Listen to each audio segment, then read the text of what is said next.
This is Optimal Finance Daily, episode 2058. Number One Financial Regret by Mike Ballew of eggstack.com. And I'm your host and personal finance enthusiast, Diana Merriam. Now let's get to today's post as we optimize your life. Number One Financial Regret by Mike Ballew of eggstack.com. According to a recent Bankrate survey, the number one financial regret among Americans is not saving enough for retirement. If that doesn't concern you, maybe it should. The Great Social Experiment. The Revenue Act of 1978 ushered in the modern era of the 401k, along with its cousins, 403b, 457b, and TSP. These employer-sponsored plans provide a pre-tax method to save for retirement, usually with the added benefit of an employer match. In the 40 years since its inception, the number of U.S. companies that provide a traditional pension plan has plummeted 350%. Today, only about 1 in 10 companies offer a pension. It's a bit of an experiment because no one knew if the average American could plan and save for their own retirement. Of course, there's Social Security, but it was never meant to be a retiree's sole source of income. To carry the average middle-class lifestyle into retirement, an infusion of savings is needed to supplement Social Security retirement benefits. Are we capable of saving enough for retirement? The same people who overeat even though we know it makes us gain weight, become couch potatoes when we know it gives us heart disease, drive drunk when we know we could kill someone or lose our license, smoke when we know it gives us cancer, and abuse drugs when we know it can kill us? Turns out we can't. The instant gratification of spending money now outweighs the vague notion that we might retire someday. Less than half of those eligible to participate in their employer's retirement plan actually do so.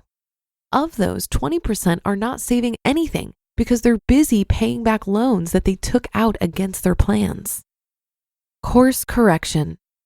Don't despair. Unless you're already retired, there's still time to right the ship. Ever heard of Warren Buffett?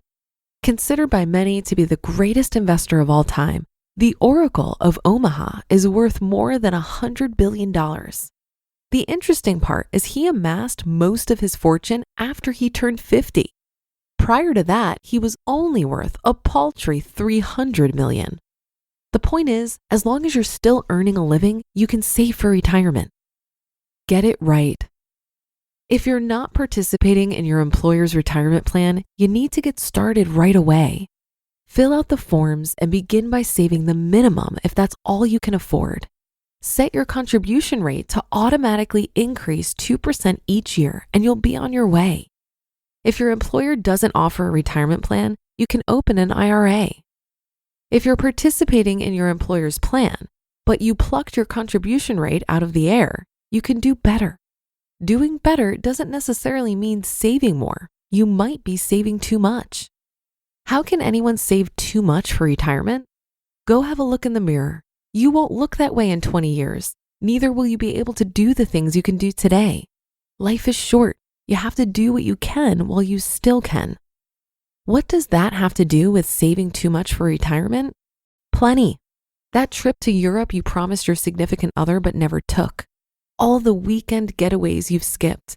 The gifts you never gave. All because they cost too much. They didn't cost too much. Maybe you were saving too much for retirement. Fast forward to the end and you're too old to do anything. Too late, you realize you've been doing it all wrong. You regret not experiencing more of what life has to offer when you were still young enough to enjoy it. That's what saving too much for retirement looks like. The fact is, you have no idea how much to save. Absent a plan, your contribution rate has more to do with your personality than any basis in fact. If you're a free spirit who has lots of friends and loves to shop and you're always late for everything and your phone is always dead, chances are you're not saving enough. On the other hand, if you're hardworking and smart and you hate to dance and on time to you means 15 minutes early, you may be saving too much. Saving too much or saving too little leads to regret, and worrying about retirement can keep you up at night. So what's a person to do? The best way to plan for retirement is to hire a financial advisor or avail yourself to sophisticated software that can perform a detailed analysis of your financial situation. Either approach will give you the best shot at maintaining your current lifestyle into retirement. Programs like EggStack analyze your unique situation and provide guidance on how much to save. Rather than relying on retirement rules of thumb, modeling software performs a year-by-year simulation to deliver real retirement planning. Don't waste your time on free online calculators that ask few questions and spit out a one-size-fits-all answer. Does someone who retires at 55 and lives to 95 need 4 times as much money as someone who retires at 65 and passes at 75? Of course they do.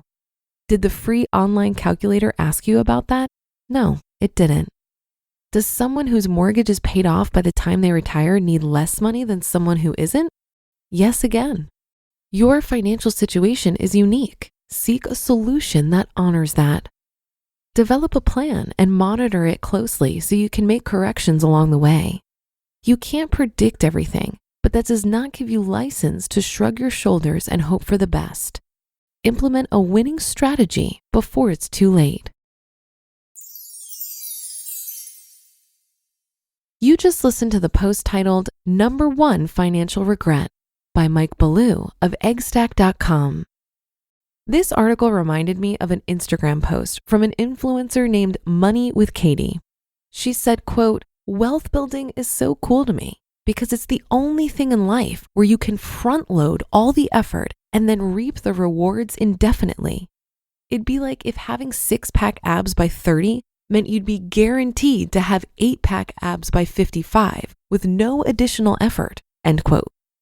This to me demonstrates the long game, but in a way that doesn't make the short-term sacrifice feel like such a hard choice.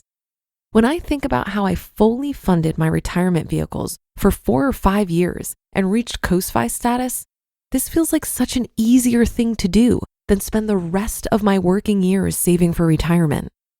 I front-loaded the effort at a time when my income was high and it was much easier to save.